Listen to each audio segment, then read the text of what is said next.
Hey guys, it's Paradise and welcome to another Borderlands 4 video, and this one is exciting as we'll take a look at the new Vault Hunter Raffa's skill trees, action skills, augments, upgrade options, and all that good stuff so you can get an in-depth look at this new character.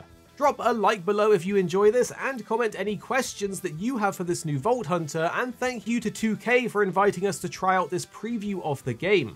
Now, we didn't get to try out everything in the skill tree, all the perks and augments and stuff like that, given we only had a couple hours, mostly on a lower level character, but we did check out everything the skill trees have to offer. Moving over to the skill trees, the first thing you need to know is that they have changed. Each action skill now has its own skill tree as before, but now they are larger with more splitting paths per action skill, effectively making the skill trees around 2 to 3 times bigger. Augments are also back, but this time with even more options per tree, and in general they are a lot more in-depth. Now what I'm going to do is have the first skill tree rolling in the background so you can get a full look at everything in each slot. And the first one we're looking at is this year's gimmick tree, which is for the Arc Knives action skill. This one is actually really cool, so let's take a look at it real quick. This has you shift into third person, swapping your guns out for the Arc Knives. These deal melee damage and mark enemies on hit, causing them to take increased damage. There is a regular melee attack with RT and a dash attack with shock damage on LT. There's also a fury finisher with LB to deal shock damage to the marked enemies and ending the skill. So it is a really fun and different way to play, especially since Borderlands is usually all about the guns. The skill tree itself has passives focused around movement speed, melee damage, even some gun damage, and various ways to change your Arc Knives elemental damage. The augments really mix things up though, with options to make the Arc Knife duration infinite, but causing it to drain your health after the regular duration ends. Others cause kills to restore health and stack additional damage and speed, and then there are ways to change the moves that you execute while having the knives out. There's some real customization here, especially as you get further down the tree to the last skill and augments, at least from the looks of things. But note that we were limited in our playtime, so we couldn't get this far down the trees to fully experiment. Next is the Remote Agent skill tree with the Peacebreaker Cannons active skill. This pops out your shoulder cannons that act as turrets, and they are attached to you so they will move with you. These fire at enemies for kinetic gun damage, and you can mark enemies to change who they're targeting, or end it early to refund some of the cooldown. These are a nice passive bonus to have in a fight, and some of the augments actually include supportive and survivability options while still letting you dish out damage. Meanwhile, other ones are all out for damage-focused playstyles. Some of the augments range from regenerating ammo for yourself and your team, to straight-up damage and crit buffs for the turret, as well as enhancing it with homing rockets or firebombs, and there's even one that lets you disconnect the turret, making it a companion instead of a thing that's on your shoulder.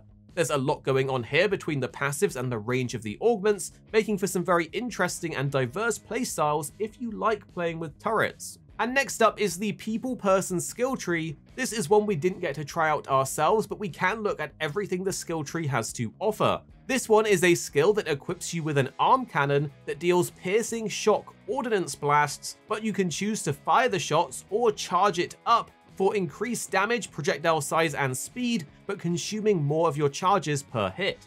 A lot of the skill tree is focused around reducing your cooldowns and enhancing your shots with some survivability mixed in.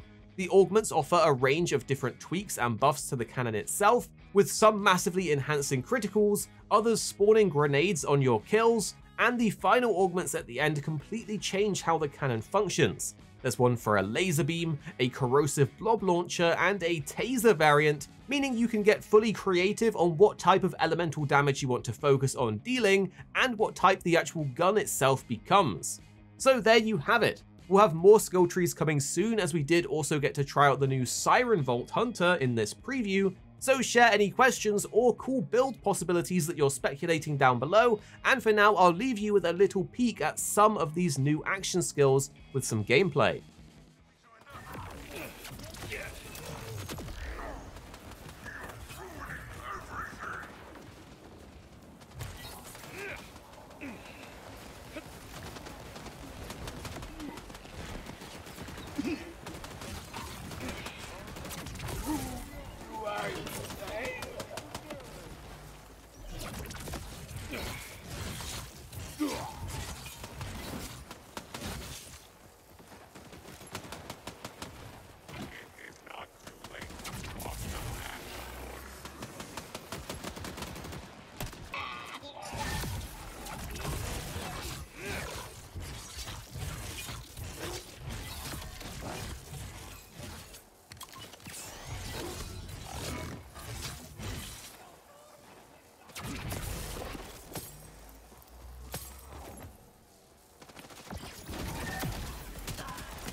Cazador versus Gideon.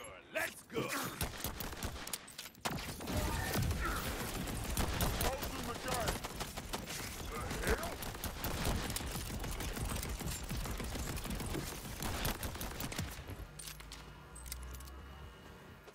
Here at Arekkz Gaming, we're two friends who love to play games. You have me, Paradise, as well as 26. Our goal is to keep the videos as concise as possible by cutting out any of the fluff and focusing on what really matters with high quality videos. So make sure you're subscribed down below for more videos on your favorite games coming very, very soon.